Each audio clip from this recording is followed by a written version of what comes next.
fun, isn't it? It's 6:26, and up next at 6:30, washing your hands to stop the spread of germs. It's something we all need to do consistently, right, to slow the pandemic, but some communities are in dire need of help.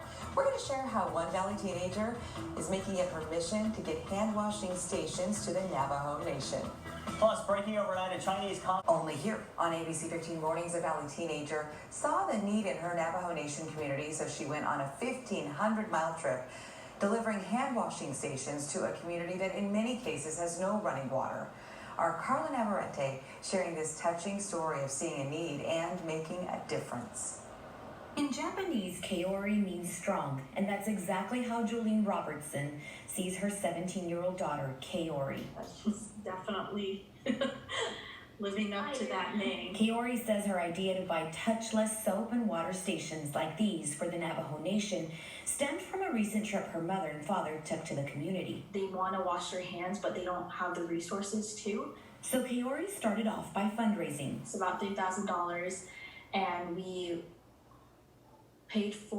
got 20 handless water stations and 20 soap dispensers. Kaori and her parents traveled nearly 1,500 miles over 3 days, dropping off the hand washing stations at major gathering places like trading posts and Basha stores on the reservation. Winter Rock, Delcon, Pinon, Rocky Ridge, Tuba City, Kienta, Nukachagai, Crown Point, and Sanders and Cameron.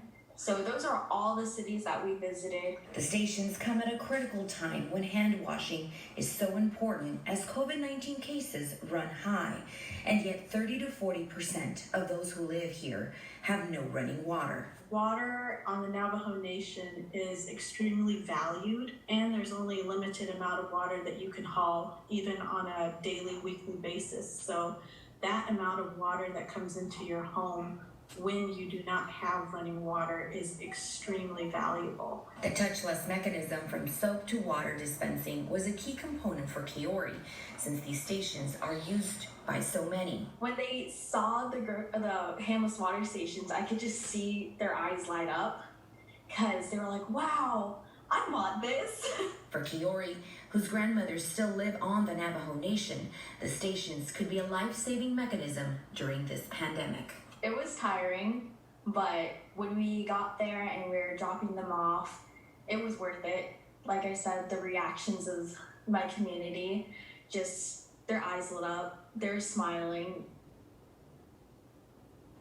Just gives you faith, right, in our future. What a great kid. Negotiations are continuing today on the next